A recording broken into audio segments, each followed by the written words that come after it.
G'day guys, welcome back to the Devon Too Good Investing channel. Today we're going to have a look at Tattooed Chef and their investor presentation from September 2021. Within this presentation there's some information that we know, but there's also a fair bit of new information that I would like to go over in this video.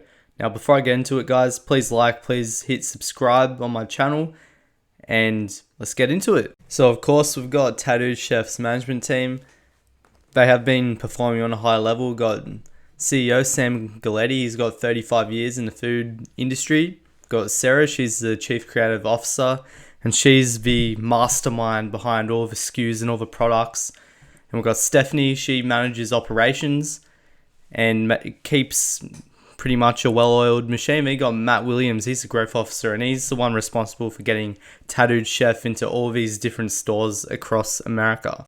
So for those of you who don't know, Tattooed Chef, they create plant-based alternatives. They are currently mainly in the frozen aisle, but they're going to be looking to venture out into the ambient products. But yeah, they are leading disruptors in plant-based foods.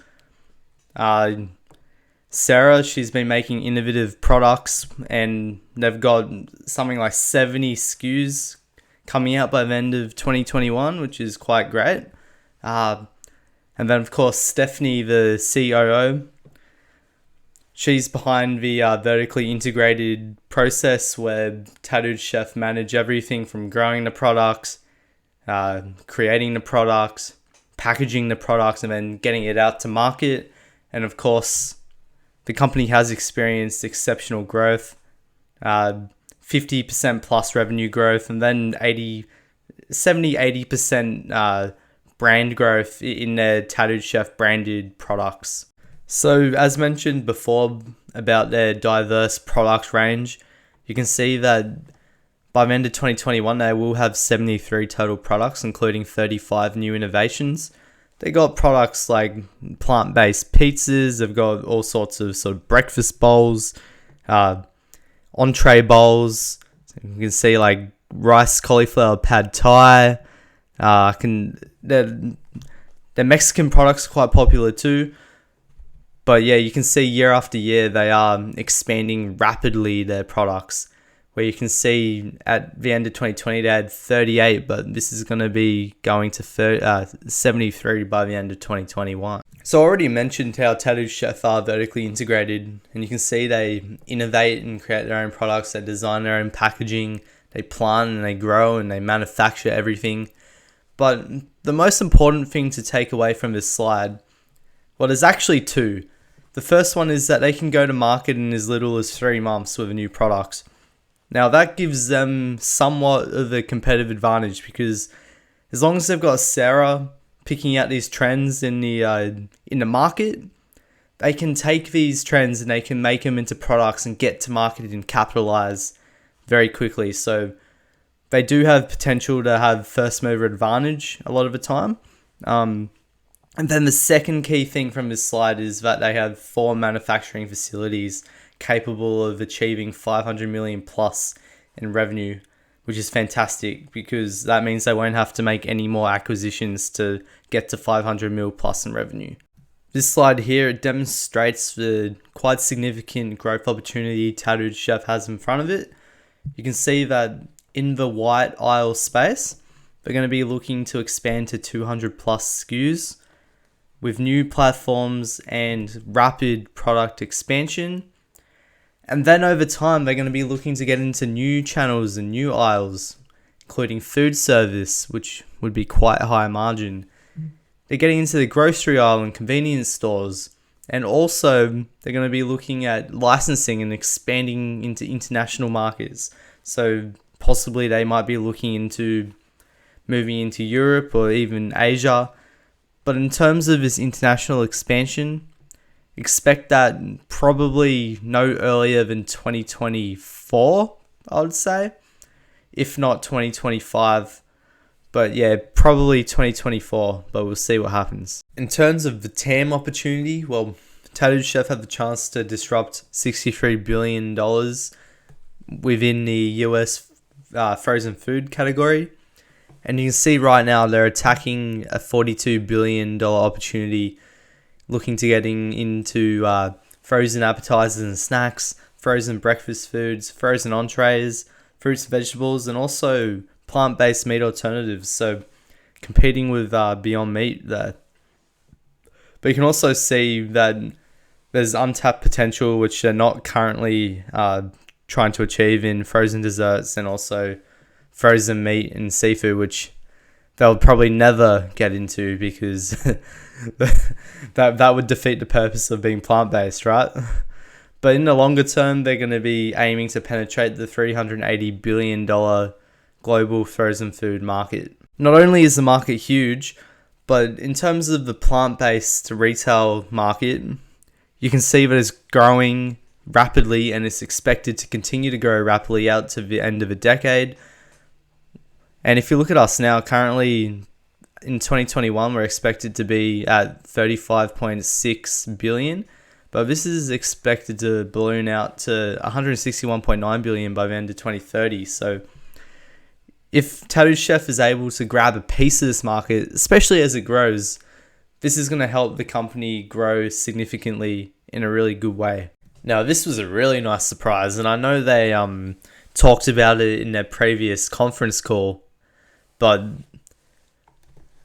2021 goal of 10,000 stores, that's what they were targeting, but this quarter, they're expecting to hit 12,000 plus. So Matt Williams, the growth officer, he's done a fantastic job and he's pretty much well exceeded expectations. So this is really great to see. So hopefully when the third quarter results come out, we see this reflected in the numbers, or else I don't know. It would be funny if it's not, but I'll definitely expect it to see reflected in the revenues.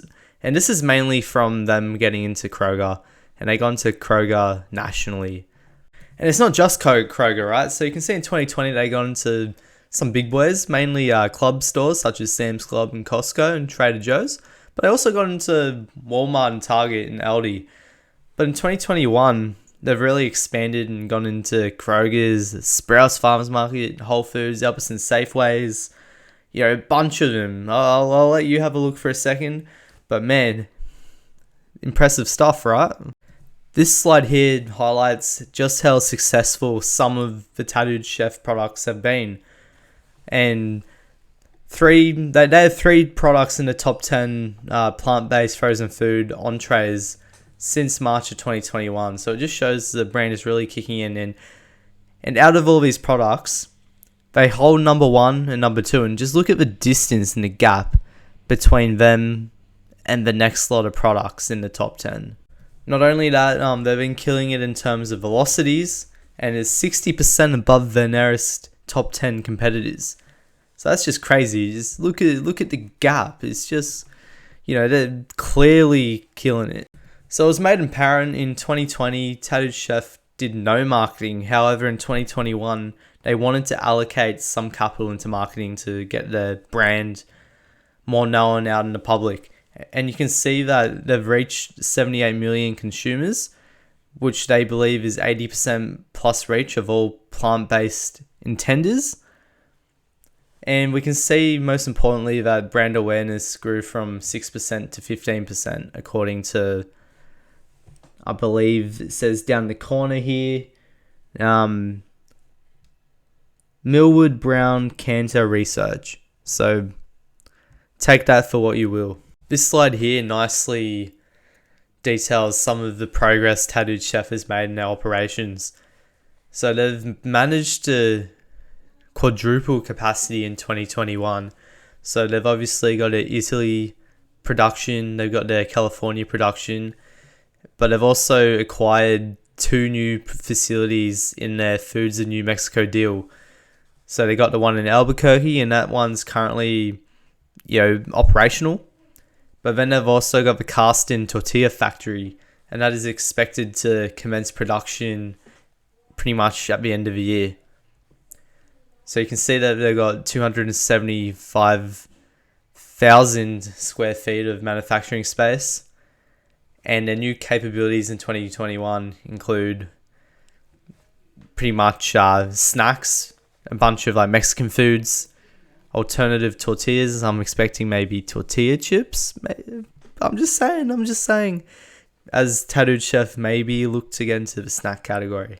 And of course, not to mention the $20 billion Hispanic food sector that the Foods in New Mexico acquisition will help them penetrate. So it's pretty big. In terms of financial performance, Tattooed Chef have grown revenues at a rapid rate. We can see in the first half of 2021, they had revenue of $67.9 million. But in the first half of 2021, this is up to $103.4 million. And this is mainly driven by an 82% year-over-year increase in revenue within their Tattooed Chef branded products. We can see that gross margins have decreased. This is mainly due to higher than expected raw material costs and particularly packaging and freight. Freight has been an issue for a lot of stocks. Apparently, freight prices have quadrupled over the last year and a half. But yeah, this is something that's affected the whole world, not just Tattooed Chef. But anyway, I believe that gross margins and whatnot, they're going to be important for the business down the line. But while Tattooed Chef is expanding and focusing on revenue growth, I think we'll see the fruits of gross profits later, while we just try to focus on penetrating the market and growing our revenue out. So in terms of guidance, Tattooed Chef are expecting $235 to $242 million in revenue. This would represent a 58 to 63% revenue increase year over year. They're also guiding a gross margin of 16% to 22% and an adjusted EBITDA loss of 14 to 17 million. Although, like I said before, I'm more worried about the revenue right now, as I believe as a result of economies of scale and Tattooed Chef really expanding their business, that the gross margins and adjusted EBITDAs will naturally increase over time as long as Tattooed Chef execute. So for me, what I'm doing with the stock, I've already built my position out pretty much as far as I want it. It is around about a 10% position for me in my portfolio. If we do see a major capitulation, let's say Tattooed Chef drops down to around $16, maybe $15, I'll probably add a little bit more.